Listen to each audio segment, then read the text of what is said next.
What's up, guys, and welcome back to my reading journey. Hope all absolutely fantastic. And today, as usual, we're gonna continue with Aristotle's Nicomachean Ethics.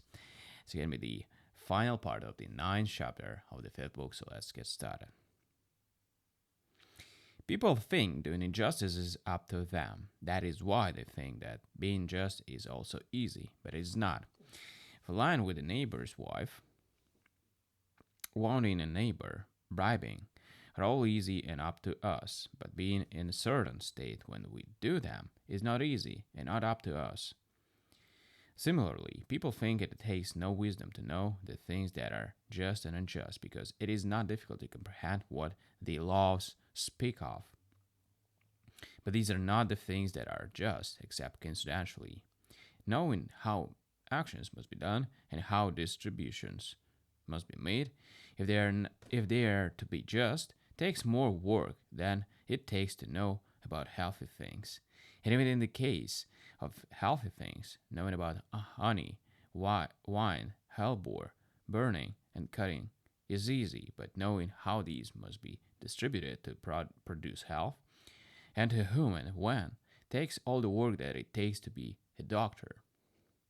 For the same reason, they think doing injustice is no less proper to the just than to the unjust person, because the just person is no less and even more able to do each of the actions, for he is able to lie with a woman and to wound someone, and the brave person, similarly, is able to throw away his shield and to turn and run this way or that.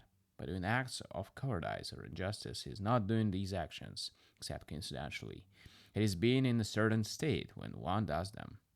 Similarly, practicing medicine or healing is not cutting or not cutting, giving drugs or not giving them, but doing all these things in a certain way. Just things belong to those who have a share in things that, considered without qualification, are good, and can have an excess or a deficiency of them. Some, as presumably the gods, can have no excess of them.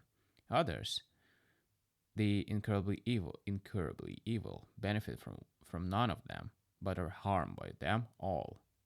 Others again benefit from these goods up to a point, and this is why the just is something human.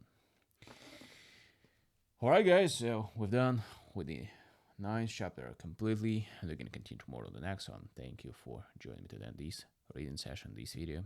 I hope you enjoyed the journey. See you tomorrow. Bye.